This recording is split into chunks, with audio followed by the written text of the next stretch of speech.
time do I have? How much time do you need? Whoa! Did you really say that? Someone never asked that question. Okay. Let me rephrase that question Right, yes, to our that's- lovely audience here in San Diego. So Bruno has got tons of information and he will be with you all night if you desire. Yeah, that's true. If That there's He's only- not kidding. So how about, If there's only one person who wants to be all night with Bruno, then everyone else. that's Otavio. Otavio's gonna be the whole night with me, how about that? Yes, and just to tell you a funny story, since they came in, they flew in this morning, ended up at my house. I'm putting them up at my house, just, nice guy, guests. I took them flying this afternoon, but they had to take a nap before they went. And then we went flying, so I know they're kind of tired. Yes. And then also Bruno still could talk all night, but we'll give him until about, we'll give him an hour. And then, if you Okay. guys, just kind of. And trust me, he knows a lot. I mean, Bruno Souza is a guy from Soljava. Soljava was the first community who get in JCP. That means who was the first guy who had the vote power to define what's going on, to say yes or no to Java. Can you imagine that? I mean, you're talking about Intel, we're talking about Oracle, Red Hat, IBM, and Bruno Souza. Can you imagine that privilege? And then he was the guy who created Java community itself. Can you imagine that? I mean, he defined a way by geography, the jugs.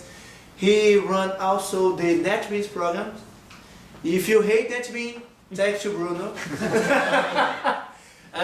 What can I say about this guy? So he has a huge experience in Java. He ran the first the biggest Java program is in Brazil. That's a federal government stuff, right? The taxi, imposto de renda. I have no idea how you can say that in English. Yeah. Taxes. The tax return. And this guy lead the project. So with over 300 EGB. The first question that the engineer did was, okay, is that really working? And he won several times the JSP Awards. That means he got... No, he you won won- several times this award, not me. You won. No, this year was me, but you did twice. He won the Duke Choice Award. Do you know what the Java Champion means? Java Champion is a award to the select people who give some Java award, something big in Java. And we're talking about the guy basically who created the program. So behind you is a lady of Java. So the guy behind you right now is the community guy, the technical guy, and right now he decided to help everybody to increase their career. So that's a Bruno Souza. I don't like to take too much time because he has just 1 hour. I'm gonna put this to my side just so you don't see how red my face is. All right. The legend, Bruno. Yeah. Thank you very much, Otavio. You're very kind. We just have to adjust some of the things because you kind of mix a lot of projects in one, but we have to adjust this Don't like a to little take too bit. much time. That's okay. That's okay. So, guys, we're gonna talk. We're gonna talk here about something that I think it's very, very important, right? That is, everyone wants to be a better Java developer. Right? It doesn't need, and what we're gonna talk here is not only about being a better Java developer, it's about being a better developer, or even other things that you want, right? And one of the things that we as developers we are addicted, almost addicted at, is about learning, right? Everyone wants to learn, right? It's like, yes, right? And so everyone wants to learn new things, right? Everyone want to learn new things. I want to be up to date. I think that's one of the biggest things. I do a lot of discussions about career. Right after this tour, for example, I'm gonna open up for career discussion. So if you wanna have a conversation, like one-on-one conversation with me, we're gonna open up the possibility. But And one of the things I get most is, how do I learn more? How do I learn faster? Or the opposite of it. I'm overwhelmed, right? I can't learn enough. I can't learn fast, right? I'm staying behind, right? So I think that's a very common feeling of staying behind. And but the thing is, we are addicted to learning, right? So let me ask one thing: who here feels that so many things happening, so many technology happening, you are somewhat feeling behind, staying behind? Who feels you're staying behind? Okay, right. Everyone has this feeling, right? Okay. So that is a very, it's very important that we understand what that feeling comes from, right? Because we can't be paralyzed by it. Okay. So the other thing is about learning, right? Who here has? We are all fascinated for learning, right? Who here has bought a training course, an online course, that you paid for it, but you did not take it? Right? Don't be shy. All right, don't be shy, right? You took out the course you paid for? Yeah. Yes? Okay, good, very good, all right. So who here has bought a book and you didn't read it? Right? Yes, so this is more or less the price of learning, right? We understand, it's an interesting thing that we understand that, that knowledge is somewhat cheap, right? Because we buy a book and we don't read it. We think it's important knowledge, but we don't read it. More than that, who here has bought a book in the past about something you wanted to learn, and then you read the book, and then you never applied that stuff, and then sometime later you needed to apply it, and you had to go back and reread the book, right? Okay. Yes. Right. So when we talk about all those things, right? The truth is, it's not about learning. It's about the skills. Right? This is the most important thing that we have to understand. It's all about the skills. Oops. It's all about the skills. Okay?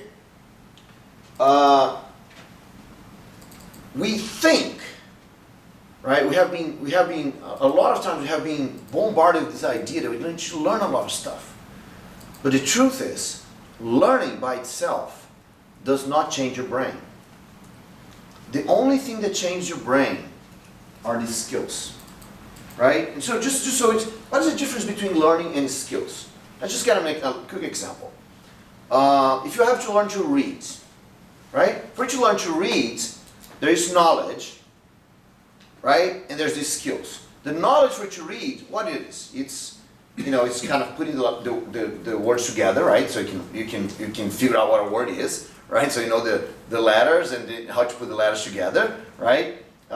In Portuguese, it's a little bit easier than you guys, because in Portuguese we have the syllables very well defined, and you guys, I don't think you have that much. At least, no, I never understood very well how the syllables fit in English. But in Portuguese, you learn the syllables, and then you know how to read almost any word. And then the other thing you need to learn to be able to read is the vocabulary, right? And that's it. But once you do this as a child, is your learning has stopped? I mean, you know everything about reading for the rest of your life? No, right? You keep increasing your skill of reading, right? So a good example that I like that's very visual is Harry Potter, right? Who here has read Harry Potter, the books and stuff? So just this guy, right? Want to read the book? But if you when you start by reading Harry Potter, the first books are like very thin. And then you get to the last books, they're like very thick, right? And why? Why is the first books are very thin? Because they want to put more words into it. So it's just because it's a book that grew the kids, right?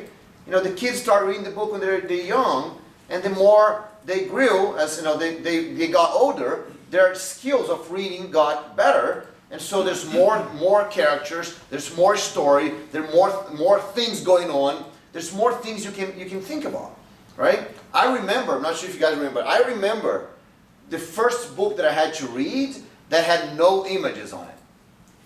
I got desperate. Do I have to read all of these? There's not a single image on it, right? And then today we're fine with that, right? No, so it's skills. It's an interesting thing because skills have no limits, right? You can always improve a skill, always. Science has not discovered any limits to your brain so far. The more you practice a skill, the better you get. And every time science defines a limit to it, oh, okay, so this here, it's the maximum. Come on, someone comes and breaks it, right? And we see this everywhere in sports, in memory, for example, in all kinds of different skills. There's always someone that comes in and breaks again, right?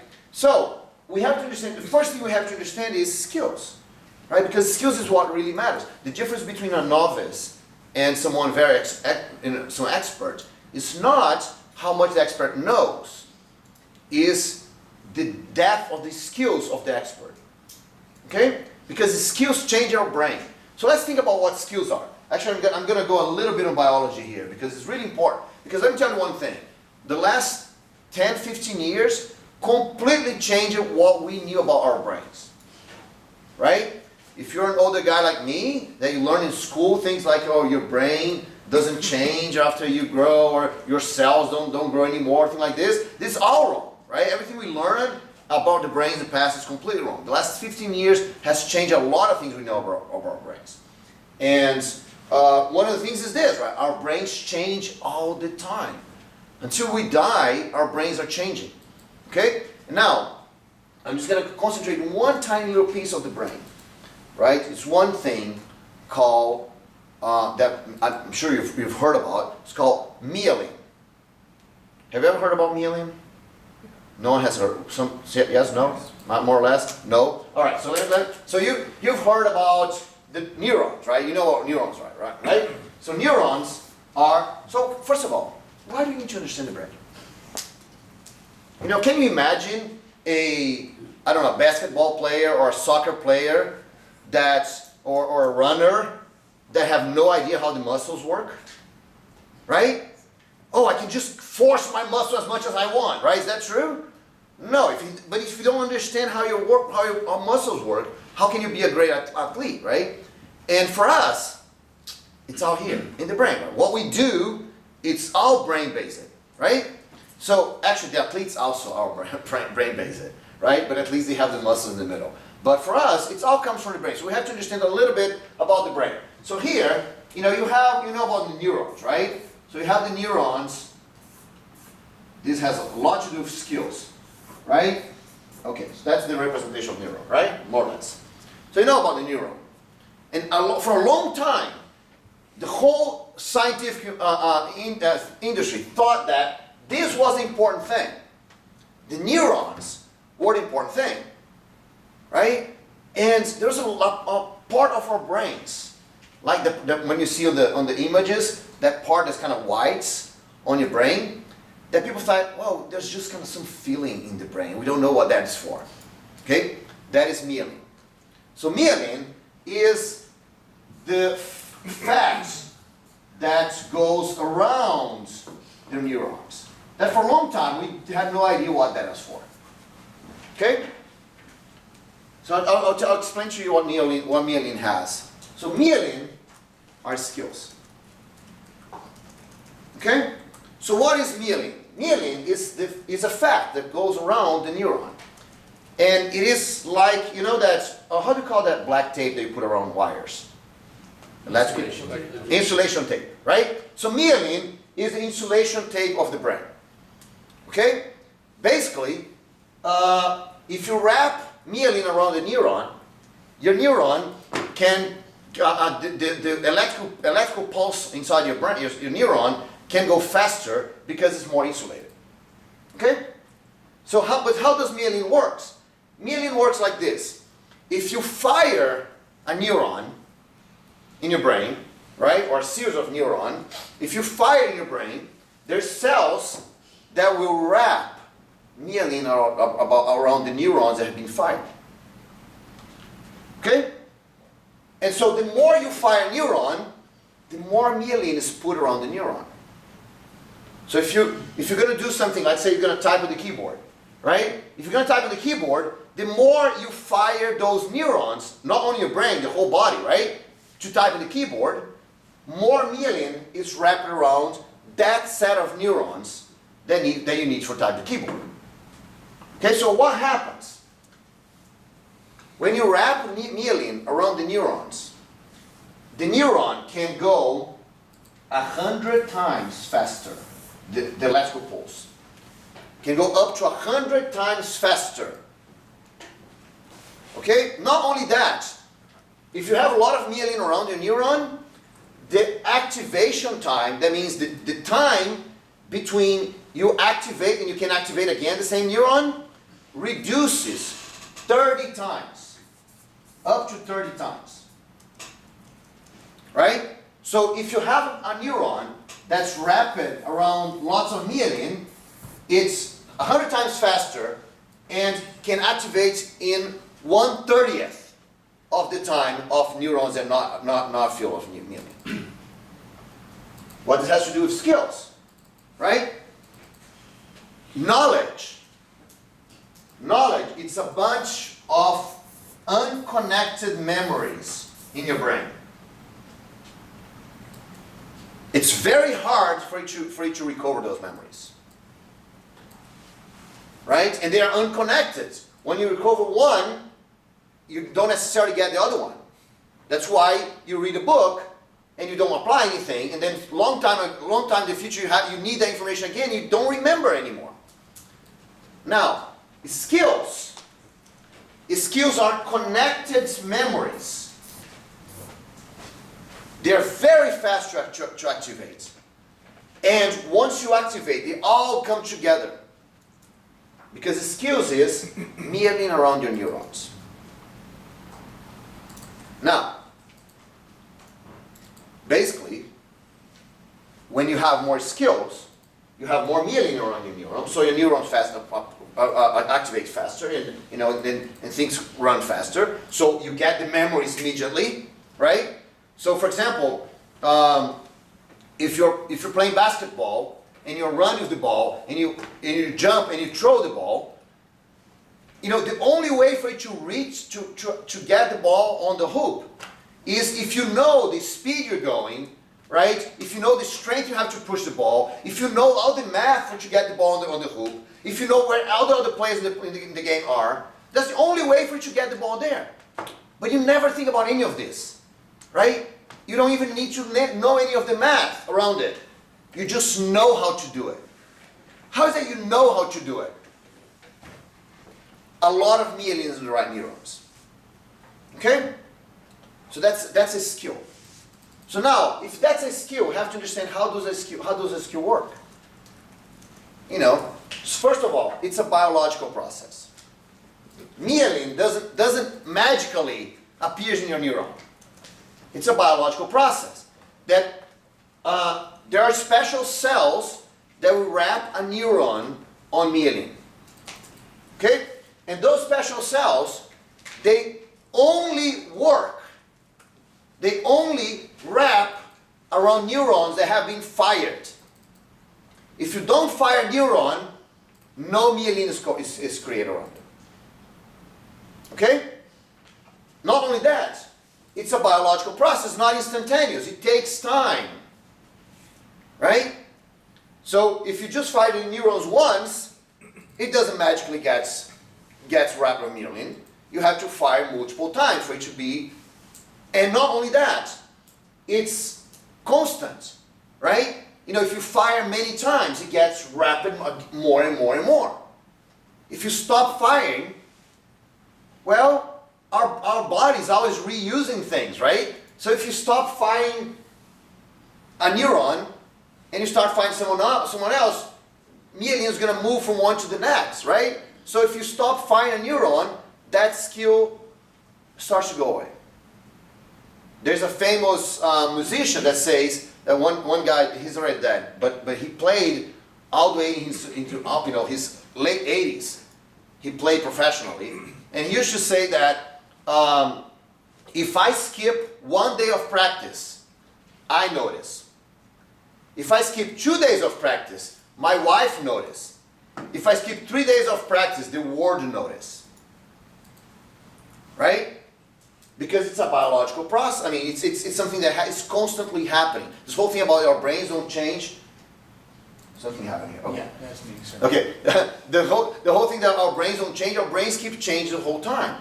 And worse than that, right? If you're someone like me, that you're on your 50s, myelin grows in your brain until the 50s. And then it starts reducing.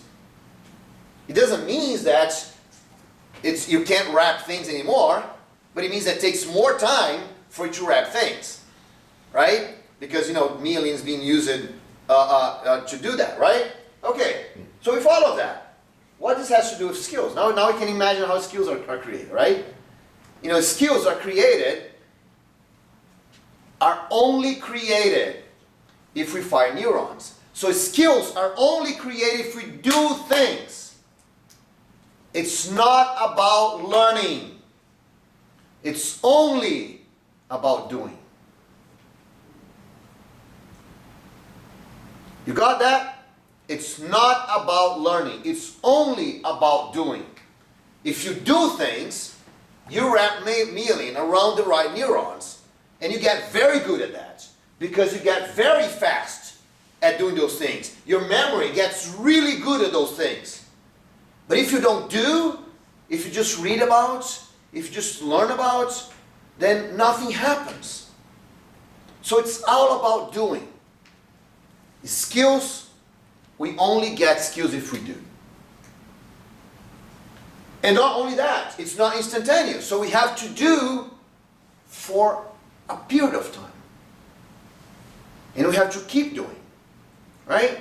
Has anyone here in the past, especially when you're young, you're very, liking sports a lot, right? And then you stop at doing it? Anyone like this? That start sport and stop at doing? What happens when you stop doing the sports? Get fat. It's actually worse. It's worse if you're doing the sports and you stop. It's worse than if you have never started, right? Because you lose it very quick. The same thing here. If you stop doing some things, you lose it, right? So that's our skills. We have to keep practicing, right?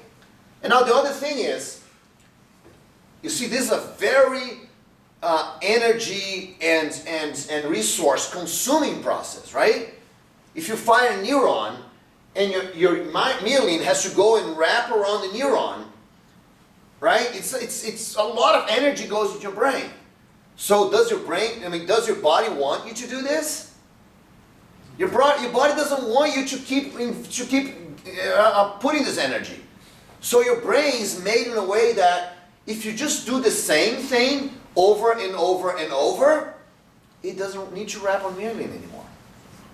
If all you need is 2 times 2x to do something, and it's fine, you're satisfied with that, that's okay. You have a little bit of myelin wrapped around your neurons, and you're fine with that. That's good.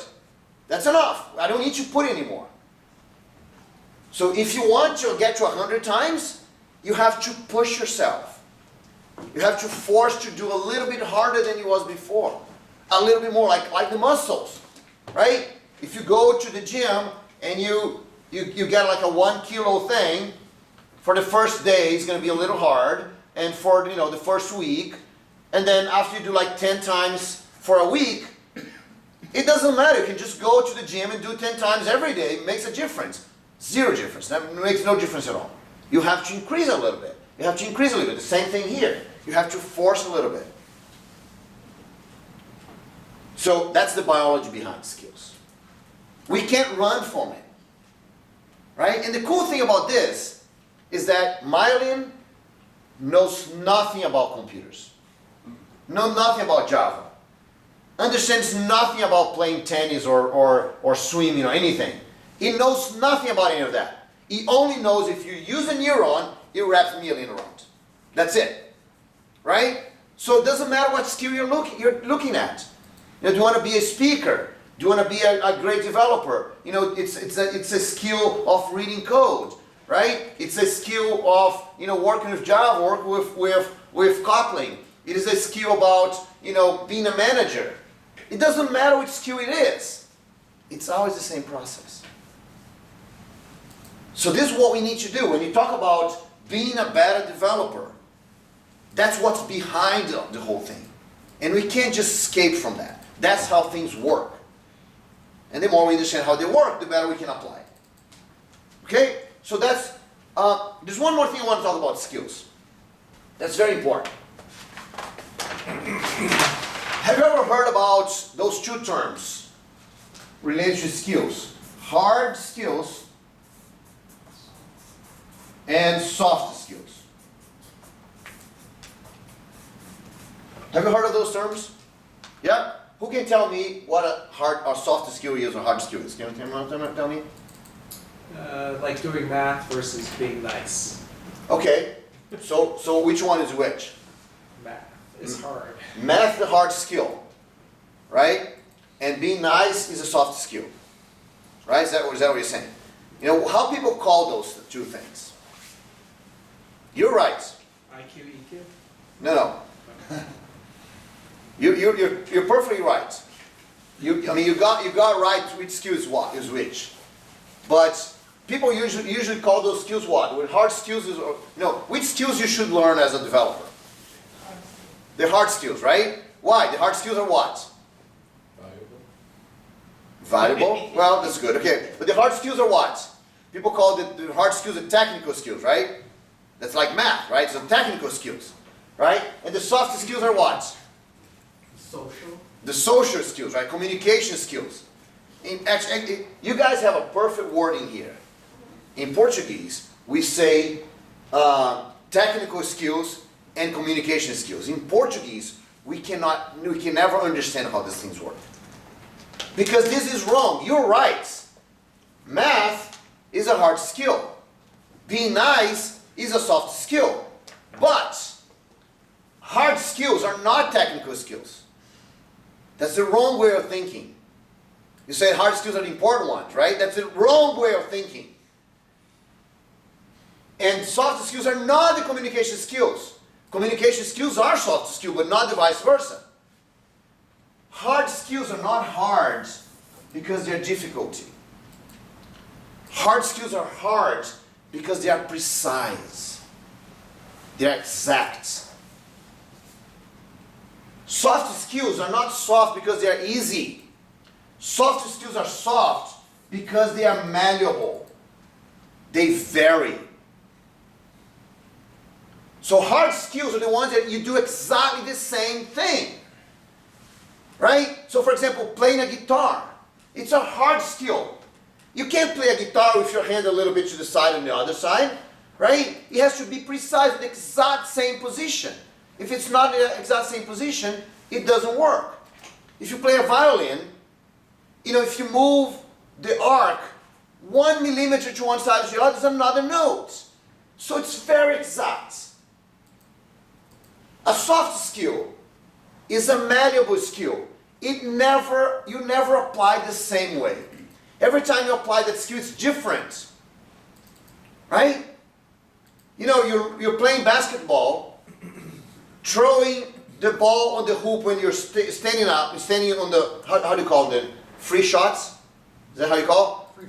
Free throw. Free throw. Okay, free throw. You stop it right there, you just have to throw. That is a hard skill. You practice that over and over and over and over and over. Now, when you're playing on the game, and you have in the middle of the game, you have to see where everyone is and take a different decision, that's a soft skill. It's not a hard skill, it's a soft skill. Now, do you guys know anything that you do every single day that you see a pattern? Soft skills are pattern matching. Something that you see a pattern and then you apply different strategies to solve that pattern. Do you guys know what this is you do every day? Driving. Hmm? Driving. Right? Driving, no, you do every day. It has to do with what we're doing here. Programming. Programming, software development. Software development is not a hard skill. Software development is a soft skill. It's you applying different strategies, different ideas, different forms to solve a problem. You see a pattern, right? And then you apply different things. Oh, if I have all of this data that's non-formatted, I should use NoSQL. If I have all this data, it's all formatted, nicely, I should use SQL. It's a soft skill. You see a pattern, you apply different things, different strategies to solve it. So for me, this is really important because every single thing you do, you have hard skills and soft skills. In software development, you have lots of hard skills. For example, typing on the keyboard, hard skill. The better you practice, the better you get, right? Your programming language, Java for example, it's a hard skill. You can't just create whatever you're gonna write, right? It's a precise thing. The better you know how the Java language works, the easier it is the faster you can program on it. But using the Java language to solve a problem, it's a soft skill, it's not a hard skill. Why is this important? Because remember that I said the whole thing is about putting myelin around your neurons, and you have to do more than you did before. There's a big difference between how you learn a hard skill and how you learn a soft skill. How you improve a hard skill and how you improve a soft skill. Because a hard skill, it's repetition. You have to be ingrained in your brain. You have to fire the exact same neurons all the time to wrap around myelin so it can go very fast. So you repeat, you go faster, faster, faster, faster. Like typing on a keyboard. Or you go slower. If there's parts of the keyboard you're not doing very well, you start typing very slow so your brain gets exactly what's going. You change the pace and your brain wraps myelin in the right places. Now, when you talk about soft skill, it's a different thing. Because a soft skill, you can't just repeat it over and over and over because it doesn't change. Right? A soft skill, you have to apply different strategies. So you have to go try different things. Try different projects, try different speaking engagements. We are here going to do several user groups, right? We did a talk at Oracle Code One yesterday. Looks like a month ago, but yesterday, right? We did a talk at Code One yesterday for a room where we had an auditorium, had a microphone, had all these. That's one way of giving a talk. I'm giving another one here. Much more intimate, have pizza. It's a different thing, right? So that's how you do soft skills. You put yourself in different situations. So it's important for you to understand the difference. Because if you want to grow and put myelin in the right places, you have to find out, is this skill a hard skill or is it a soft skill? Because for a hard skill, I have to repeat. If it is a soft skill, I have to vary things so I can improve. Right? But both of them are important. You cannot be a great developer if you don't type on the keyboard well. The same way you cannot be a great developer if you don't solve problems well. Hard skill, soft skill.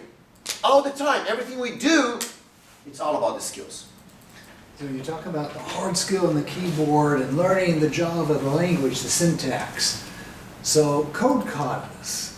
So as a code kata, I was just thinking about what he says. Okay, let's alphabetize a string list. If I do that over and over and over again, well, the first time it may be a soft skill, as I figure out how to do it. The second time as a kata, the third time just committing it to memory, and therefore it transfers from a soft skill to a hard skill. No. Skills are either soft or hard, right?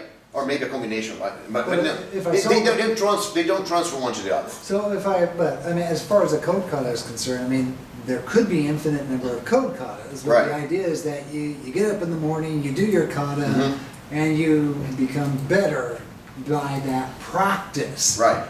So where is the practice as a kata? Where does it, if it's the soft versus the hard, if you repeat the same kata day in and day out? Okay, so here's how the idea of the katas worked, right? You know, it comes from the martial arts, right? You know, you all know this, right? Because you watch it. That's the Karate Kid, right? You know, paint up, paint down, paint up, paint down, or depending on the version you watch, right? Jacking on, jacking off, jacking on, jacking off, right? The idea of the kata is that you repeat the movement many times, so your muscles, your brain, you know, you get the movements done correctly, right? And so once you get the movements done correctly, then that's a hard skill because it's precise, right? You get the movements done correctly. But once you have the moves done correctly, you don't have to think about the hard skill anymore. The hard skill becomes automatic. And then you can apply the fights. The fights is a soft skill, right? Because fighting, you don't know what happens, right? You know, there can be one guy or two guys, or it can be, you know, lots of people around you, or it can be, you know, the other guy has all kinds of different things that he's going to try to do. So fighting is a soft skill because you apply different strategies to depending on what's going on. But if you have to think, okay, the guy's going to punch me in the face. What is the kata that I have to do? Oh yes, I have to get my hand here and the muscle and move like I'm dead, right? So you have the whole thing automatic because your brain can just use all of those things immediately. That's the same idea that we have on the code katas. Because what happens is you get a problem, a specific problem, and you solve it, and you solve it again, and you solve it again. Each time you solve it again, it's like you're just you know when you do a movement. Let's say you do a movement like this, right? And then you know it's the first time you do like this. Then the guy said, no, you have to put your shoulder in the right position to get more strength. So you adjust it until that becomes perfect, right? You know, you get, for example, Michael Phelps. You guys, everyone knows what Michael Phelps is, right? So Michael Phelps, he practiced swimming every single day laying down his bed, right? He goes to sleep, he lay down in bed, he closes his eyes, and he sees himself doing the perfect strike, doing the perfect flip, right? He sees, you know, he plays in his mind the perfect movement, because that's what he's practicing his mind. He's sharpening his mind to the perfect movement so he can do the perfect movement when he's actually doing it, right? So that's what we do, and that's the same thing. When you practice katas, you are practicing, solving that particular problem, using that construct better, right? Until that thing gets automatic. Until when you say, oh, I have to iterate over a collection, you don't have to think about what is iteration over a collection is. You just know what it does, right? And so then you get all these little pieces and you put them together. Because what happens is, you know, for example, you know the difference between a novice chess player and an advanced chess player? We all have a limitation in our brains that we are able to hold in our memory, right? About, you know, between 3 to 7 items at the same time. I think you've heard of that, right? What does it mean holding in your memory? So a lot of people thought, well, if you can only hold in your memory 7 things, right? We thought in the past that we had a limit on 7 numbers, right? That's why phone numbers have 7 numbers, right? Because that's the maximum number that you can hold in your memory at the same time, right? But once you associate a phone number to a person, for example, right? This whole phone number becomes one phone number. It stops being 7 numbers. So the difference between a novice in chess and an advanced guy in chess is that the novice plays, okay, so I have this piece and that piece and that piece, and he can hold pieces in their head. The expert player, he doesn't hold pieces in their head.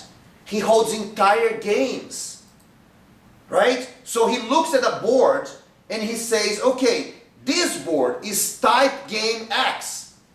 So he has like he has thousands of moves in his head at once. Because he sees the whole game, actually not one game, he sees a whole class of games, all the games that go from that position, hundreds of games go from that position, all the games that go from that position is one thing for him. So he can get, he can look at a chessboard and see, oh, that's the position of the pieces. So this game can go that way, that way, that way, that way, and I can analyze all of them, and I can play better.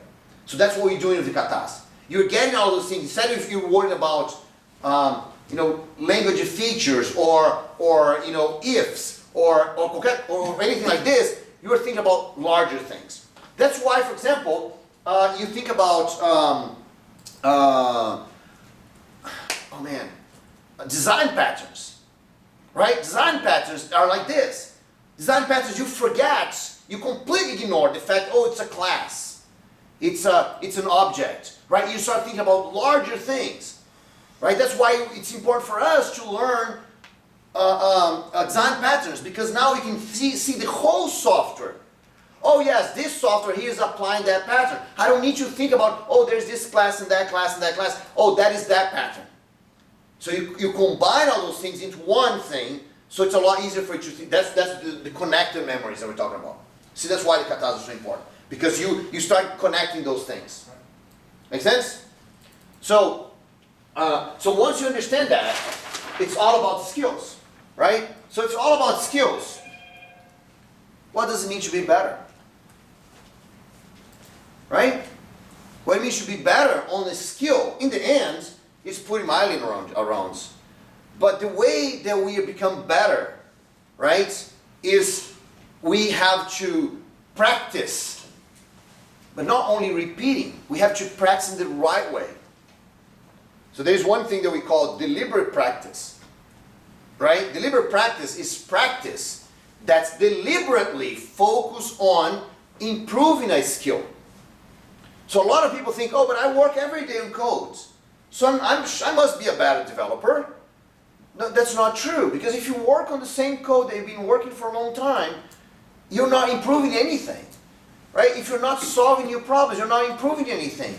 If you're not doing things that are different, you're not improving anything. If you're just writing the code that you know exactly, oh, I'm just writing codes that read things from the database for years, you're not improving. That's why a lot of people think, well, what did I need to do to be a senior developer? For you to be a senior developer, you have to go deeper in your skills. If all you do is do the same thing over and over and over, then you're not going deeper. You just kind of stagnate in the same thing. So deliberate practice is you decide a skill, and you say, okay, I'm going to be better at that skill. So I'm going to practice every day a little bit better to practice more and more and more.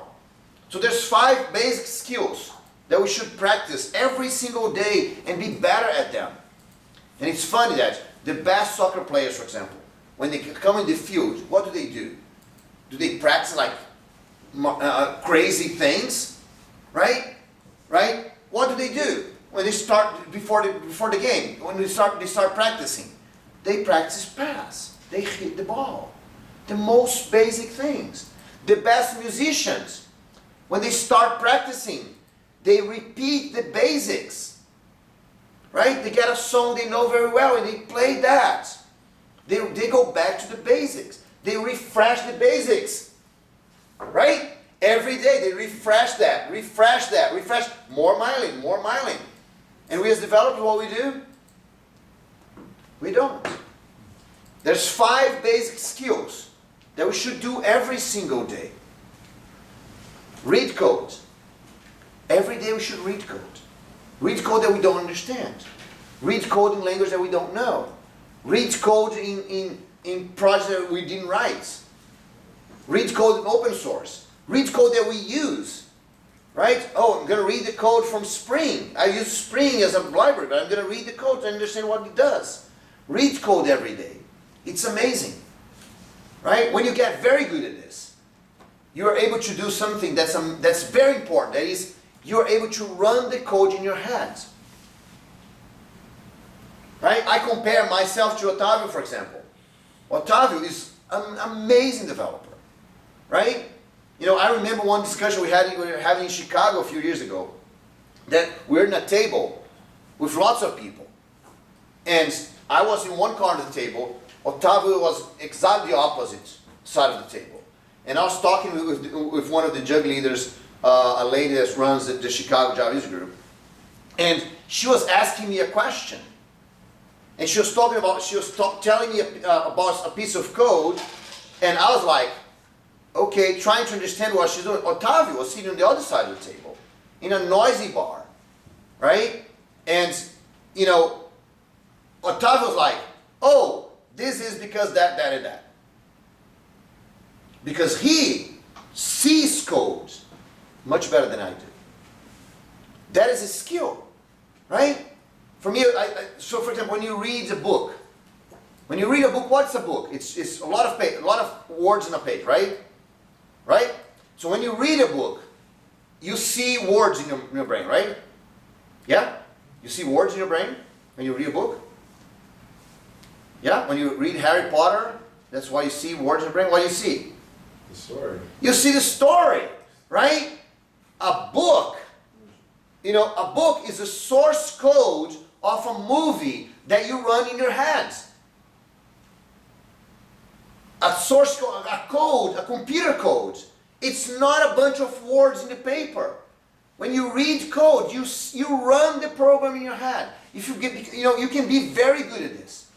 Very, very good at this. But you have to read code every day.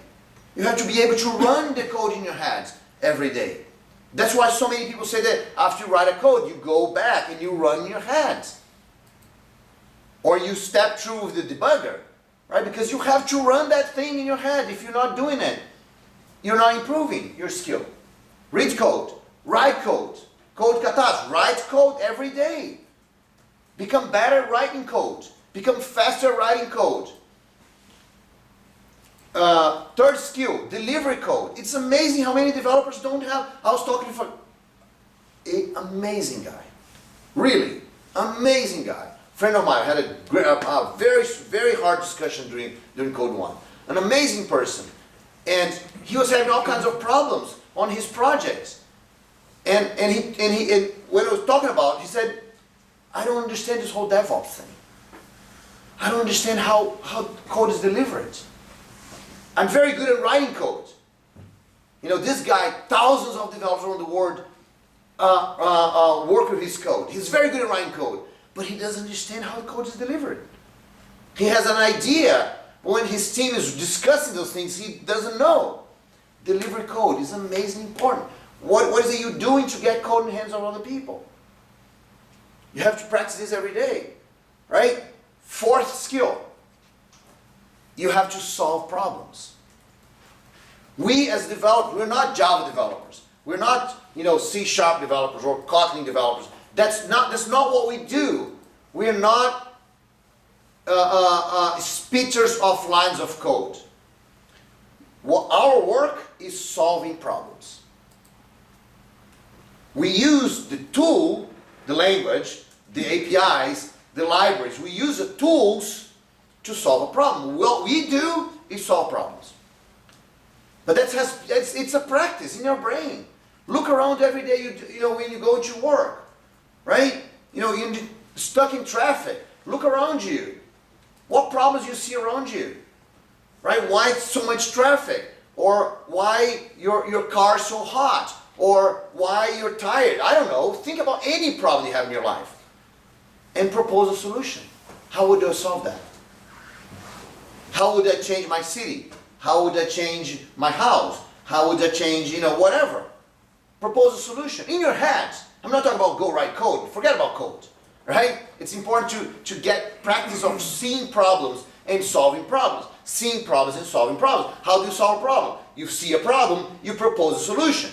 That's it? You solved the problem? No, you did not. Because your solution, guaranteed, will make things worse. Right?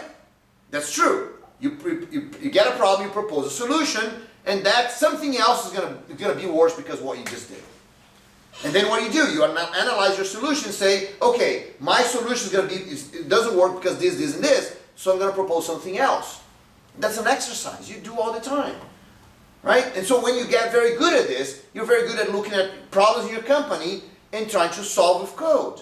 Because now you know that your code can be better this way or better that way, or gonna create it's gonna solve this, but gonna create another problem there. And you have to be good at this. That's a practice you do all the time. You don't even need a computer, just walking on the street. You can be practicing the same neurons of solving problems. You get them fired up all day long, right? And last, the fifth skill that I think is the most important skill if you want to grow your career. You have to share what you know.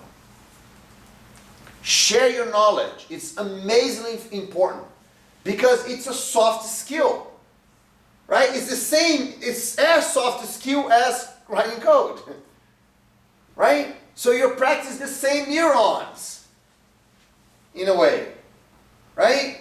And you think that you think when you think. But the truth is you only think when you write, when you speak, when you share. Our brains are very confused. At any moment there's thousands of circuits being applied and electricals being fired. Our brains are very confused. Very. We're prejudiced. We have fear. We pretend we know things. We are afraid of success. We have imposter syndrome. Our brains are crazy. And we only think, we're only able to separate ourselves from all this confusion when we externalize it. When you tell someone. That's why that technique, the rubber duck debugging, works so well. Right? Because you externalize the problem, you put in words, you write down, you type on an issue tracker, for example, and then you get all this confusion in your brain that you're afraid, I'm not sure I'm going to solve it, I don't have the time, or maybe my solution is not going to work. You get all of these, and you forget all that. You externalize in a concise way, and that's when you think. So sharing what you know it's the most important skill. And actually it's very important, because there's one more thing that's on this. That's very, very important. When you talk about share what you know, so here's how our careers work, right? Really. It's all about skills, right? So you have to be better at these skills. If you're better at software development, for example, you are able to work on more interesting projects. You're able to solve more difficult problems, right? So because you're able to solve more difficult problems, you become better, because remember, you have to do more difficult things, right? So because you're able to do more difficult things, you become better. And because you become better, you're able to do more difficult things. And then better, difficult, better, difficult, better, difficult, better, difficult, and then it creates a hurricane of growth in your career. That's how you grow, right? You become better, you're able to solve more interesting things. You become better because of that. Doesn't matter. It really doesn't matter if you get on the hurricane on this side by being better, or on this side by working on a better project. Doesn't matter where you get on it. The fact is, once you get on the hurricane, your career can grow. So how do you get on this? Well, you become better in something, right? So, I don't know NoSQL, so I'm going to come to user group, learn NoSQL from Otavio, and I'm going to get home, I'm going to do some little project of NoSQL. I become better. Now that I become better, I can work on more interesting projects. And then you get on the hurricane. Or the other way around, right? You can go and talk with Paul and say, hey Paul, look, I don't know anything about NoSQL, but maybe we could do a project with the user group. And then now you get on interesting projects. And by getting an interesting project, you become better, and then you grow. Doesn't matter where you enter that. But you know what is the skill that will get you into here and here better, or easier, faster? Sharing what you know. When you share what you know, you think, so you become better. When you share what you know, other people, Paul, hey, aren't you the guy that always come here and talk about NoSQL? We got a NoSQL project you can talk to, that we could talk with you. When you share what you know, other people know what you know. And they are more interested in talking to you about that subject so you can become better. So knowing and sharing what you know is the skill that's going to make a big difference for you guys. Make sense? All right? So, a better Java developer. So when you talk about Java, what are these important skills? I just talked about the five skills for developers. But when you talk about Java, what are the important skills? How can you be better at Java, doing whatever that you're doing today? Right? Can you get, the project you're doing, this whole thing about the new APIs, the new things, blah, blah, I can never use it because my company doesn't use anything in production. Can you get and do testing with the new features of Java? When you run your test code, you just use the new features because that's not going to be in production anyway, right? Can you make it, can you do this and force yourself to learn something else? But my company doesn't let me do anything. But how about the repetitive testing you do every day? Can you write a little tool to solve that using the new version of Java or using a Docker or using something else, right? I have a friend of mine, Rodrigo, that he was working in a company. No one gave him anything interesting to do, right? He couldn't decide anything. He didn't have any power even to install things in his own computer. But he had a job. He was one of the things he was doing is writing Java code that had things to do with the database. And so every time there was a database problem, he was the person that had to set up the database and run the code against the database to test it. And so what he did, he creates a process to create a virtual machine. He didn't even use Docker at that time. To create a virtual machine, install all the database in it, put the data in the database automatically. So instead of he spent a whole week preparing the database for a test, he would run a script. In 5 minutes later, he had the database for a test. That's his work. Had nothing to do with anything else the company wanted. No one in the company was even care about that. And because he did that, he said, you know what? Automation things are so important. If I could automate more things, my life would be better. And today, Rodrigo is a specialist in automation. He's actually moving to Canada. He's going to work for a games company.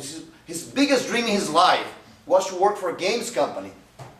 And he's moving to Canada, from Brazil to Canada, to work for a games company, to be the automation master of the company. Because way back when he couldn't do anything, no one in his company even heard him say, gave him any value. He decided to automate something for himself. We can do this all the time. That's why, when you say be a better Java developer, so what are the things that you can do on your project today that will make a difference for you to be a better Java developer? You don't need to wait for other people.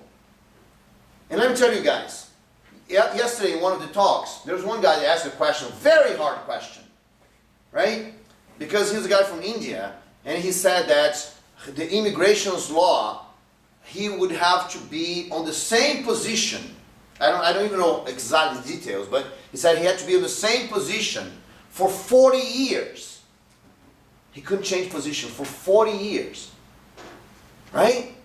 So this guy has no control whatsoever on what he's going to do. He's not going to get any better salary. He's not going to get any more responsibilities because he can't change position, otherwise he doesn't get a green card. So, for 40 years, not for 5 years or whatever, 40 years, right? And so, but can he do other things with his life? Can he at nights create a project for himself? Can he teach a course, right? Can he sell an online course somewhere? Can he teach people back in India and maybe make money by teaching what he knows here to people in India? Maybe, all these things are possible. Even when you're stuck, we have no option. We can always find one. There's one guy, Adam Rifkin, he's the top networker on the Fortune 500. That means that he's the person that has more connections with the 500 most top people from Fortune in the planet. Adam Rifkin. Actually, he's not the top because he loses only for the owner of LinkedIn, right? So he's the second, but forget the owner of LinkedIn because he knows everyone, right? So Adam Rifkin has a rule that he says, when you have nothing, what is that you do? You create a connection with someone so you can help someone do something else. Right? That's what he says. Go share what you know to someone, right? And create a connection that will help someone else, and that's how you grow. So it's all about sharing what you know. It's fundamental even here, right? So choose these skills. It's important, choose which skills you want to do. These skills are things that you do. These skills are not things that you learn. These skills are things that you do. So choose on Java. What is the next project I want to do for next week? For next 2 days? For next month? What's the project I'm going to do? That interests me. I don't care if my company wants it. I don't care if I'm going to make money out of it. Or maybe I care if I make money out of it. I don't know. But what is it I want to do? Do instead of just learn. Okay? And then learn. We said here in the title, right? Learn faster. It's not about learning. And how about faster? Right? You can't. That's biology, guys. We can't change that. Right?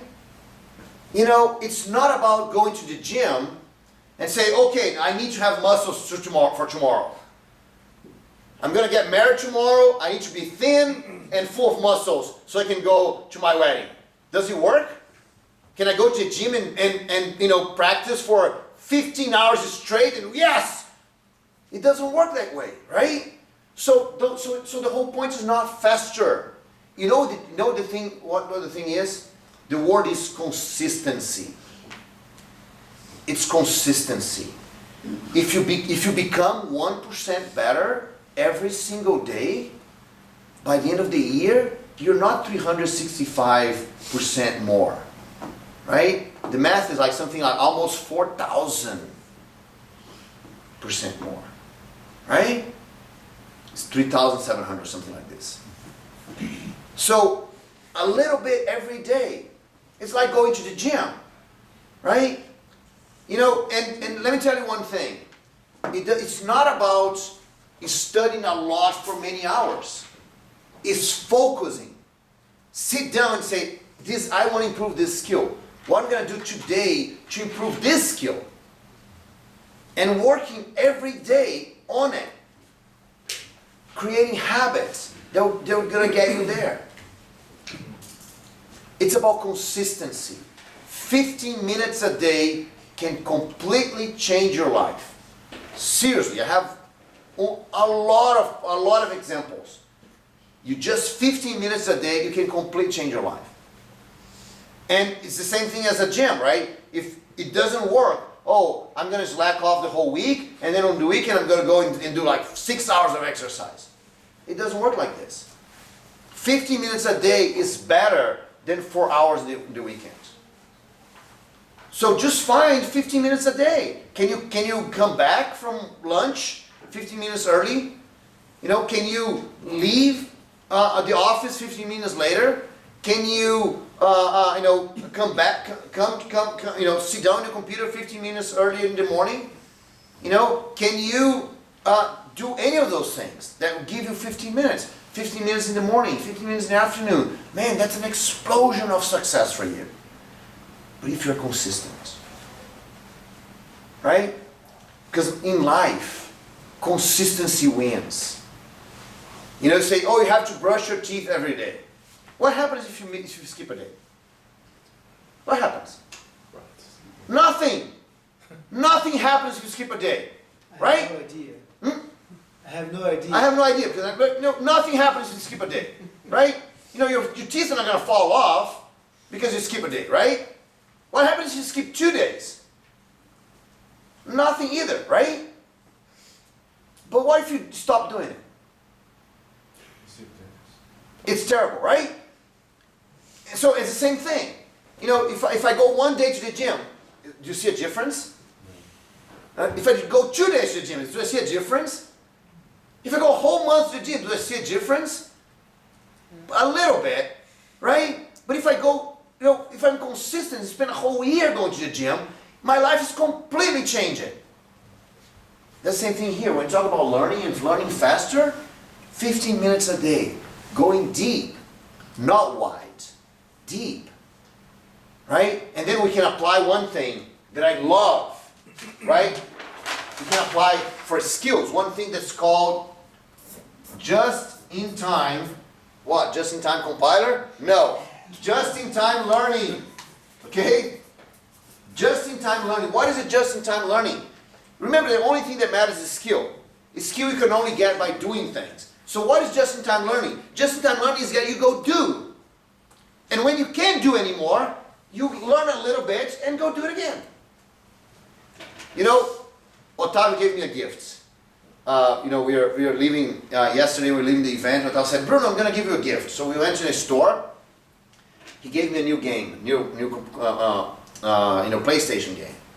Man, I'm kind of went to the hotel, dying, right? Oh yes, cool, new game that Otavio gave me. I'm gonna get to the hotel and I'm gonna spend the rest of the night reading the manual, right? Right? That's how you learn the game, right? Isn't it? No. How do you learn the game? You go play, right? You go play. And then you try, and you hit your head in the wall, you try again, and after a whole month you're not being able to do that, then you go on Google and read it, and go read the manual. Oh, there's this button here that does something. Is that what you did all night last night? Right? This is just-in-time learning. You do, and when you don't know how to do, you learn a little bit. You ask someone, you share what you know, so someone's going to tell you. It's a network of us, right? Because you're sharing, other people are going to tell, hey Bruno, you're doing it wrong. This is the best way of doing it. And then you learn skills, all right? And then, results. Because that's part of the thing, right? We want to get better results. And you know what the problem with results are? We never know what results we want. So be honest with yourself. What are the results you really want? Right? What are the results you really want? Do you want to make more money? Do you want to, launch your company? Do you want to be known and become a Java champion? Do you want to be an open source developer? What are the results you want? One thing that I get a lot when I do the career conversation with people is people telling me, financially, I'm okay. I know if I improve, the financial is going to improve too. It's just consequence.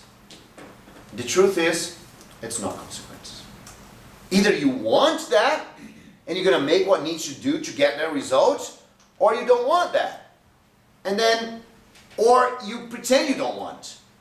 And then nothing happens, and you spend years frustrated because no one recognizes you, and you don't get a better salary or whatever, because that was never your goal to begin with. If you don't have a clear goal, for me, the best phrase in the movies is Alice in Wonderland.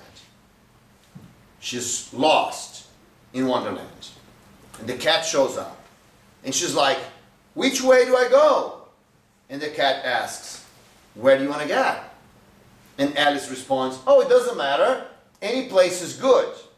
So the cat says, well, if any place is good, it doesn't matter which way you take.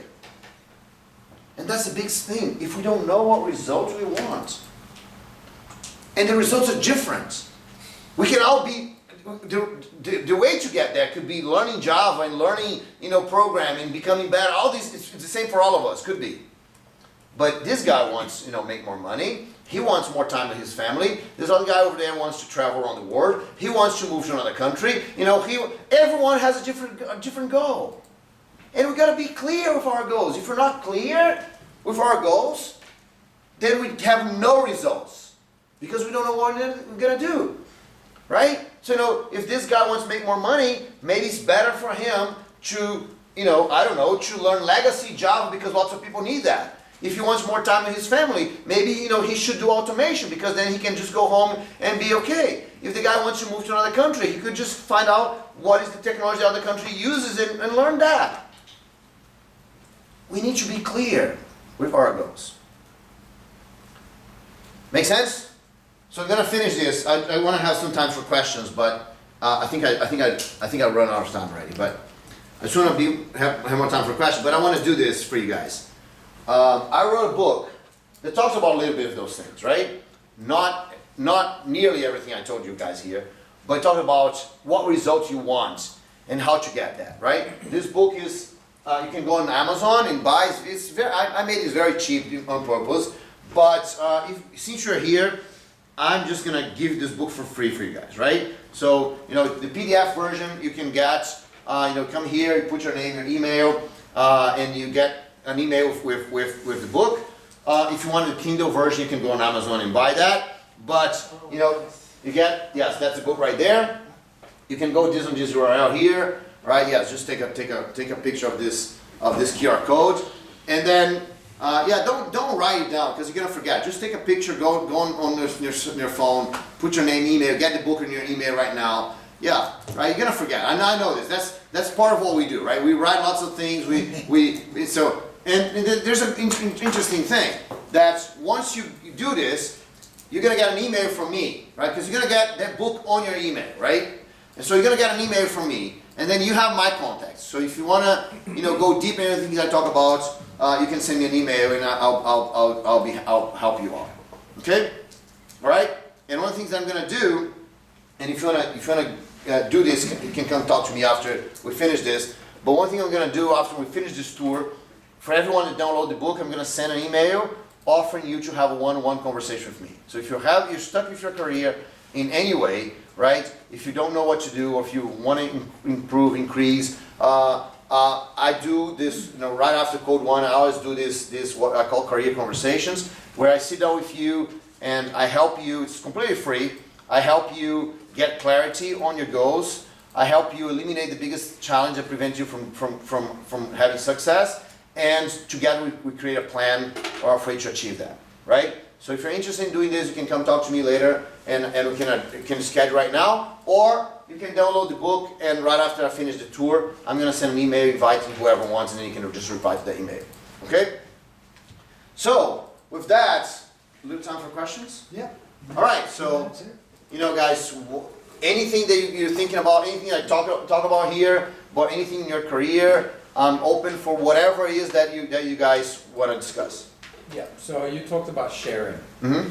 Okay, so there are different ways you can share. I mean, are there any particularly good ways of sharing? Is it blogs? Is it writing books? Is it spending hours with your colleagues and discussing problems? All right, so, okay, that's teaching? Is it, yeah. Yeah, that's a very, very good point. So sharing is a very broad way, right? Because actually, when you share, people know what you know, and so they're interested in you, right? And I think, you know, you come here, you talk about, when I was here last time, did I talk about the celebrity statement, right? And you know, how you can, the celebrity statement helps you to define what is it you're going to share. So everyone around you knows what is the thing you're sharing.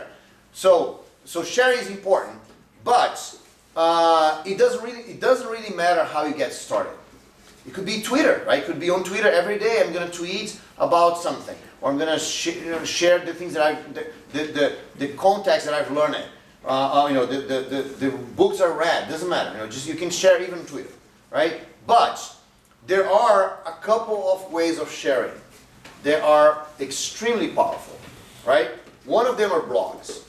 You know, in our community, blogs are really important because we you know, we meet each other by reading each other's blogs, right? So software developers like to read blogs because reading blogs is you know, it's easier to read code in a blog than it is to watch a video, for example, right? It is easier to read code in a blog than watching you all watching Otavio here doing a live coding here. It's great, right? Live coding is amazing, but if you have that code on a blog, it's easier for you to see and go back and understand, right? So reading is an important thing for us. So writing blogs is a good thing, right? The other thing that is very important is giving presentations, right? Because we developers, software development is something made by people, for people, tested by people, consumed by people. There's people all over, right? People all the way down, and so when you speak, when you present, right? It's helpful everywhere. It's helpful in your company. It's helpful in your family. It's helpful, on your user group. It's helpful everywhere. It's helping your team, right? So presenting, it's a very, very helpful skill for a lot of different things. And so, I do encourage people to speak. And one interesting thing is that speaking in public is like one of the top fears that people have, right? And so if that's one of the top fears, what happens? If you come on front of the stage, everyone's like, oh man, I don't have courage to do what this guy's doing, right? So you immediately become an expert just because you're here in front, right? You may not, and I've seen that and done that, as user group leaders, we have that sometimes. There is, Paul invites a guy to come here to talk about NoSQL, and then he's right here, has a pizza, all you guys are here, and the guy doesn't show up. So Paul has to do a discussion about NoSQL that he knows nothing about, right? And we do, so we become an expert in NoSQL just because we're here doing a discussion on NoSQL that we don't know. I have a friend of mine that the other day he told me, he's very, very well-known guy in the community. He was writing a book about JavaScript. And I was saying, how's your book going? And he said, it's almost done. I should be launching in a couple of weeks. And then he said, I finished writing. It's just, just kind of prepared the book, blah, blah. Should be launched in a couple of weeks. I'm saying, hey, congratulations. And then he said, right now, I know nothing about JavaScript. As soon as the book is released, I'm going to become an expert. He was saying the fact that no one knew he knew anything about JavaScript, but as soon as the book comes out, this guy's an expert in JavaScript. Everyone wants to talk with him about it. Because that's exactly like this. If you present, this guy's an expert, especially as a subject, he's presenting about it. That's not even true, but so presenting is like the top level of sharing because of that. But you don't have to start that way. Start small, really small. The best way to create habits is starting really, really, really small. Right? I'm not sure. I'm not a guy that does sport very much. Right? Otavio runs 10 kilometers every day, but I did the program 0 to 5K. Couch to 5K. Right? You get out from the couch and you run 5 kilometers. And the way it starts is that you walk a minute, and then you jog 30 seconds. And then you walk a minute, and you jog 30 seconds. And then you walk a minute, and you jog 30 seconds. And no, it's not like this, actually. It's like you walk 4 minutes, and jog 30 seconds. That's how you start. Very, very small. When I saw that in the first thing, it's an application you install, right? When I saw that, come on. Do you want me to jog for 30 seconds? I can do that. And so I went there and did it. That's how you do it. You remove the fear of doing it. You do very, very small things. What's the smallest thing you can do? The smallest thing I can do is write a blog post a week. That's the smallest thing you can do? Well, not really, because writing a blog post is kind of scary. So the smallest thing I can do is, maybe I'm going to write for 15 minutes every day. Is that the smallest thing? I don't know, because I'm not sure if I'm going to get you to write for 15 minutes. I'm going to be scared. Can you write a sentence a day? Well, a sentence a day, I think I could. No, it's too much. Right? Can you write 1 word a day?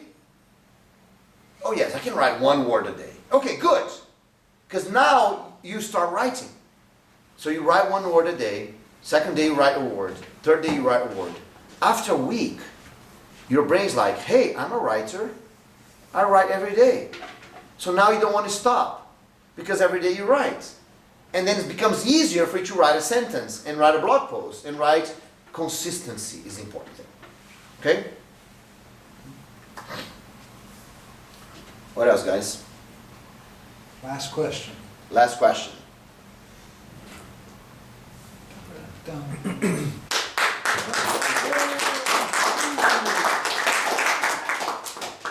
Thank you very much, guys.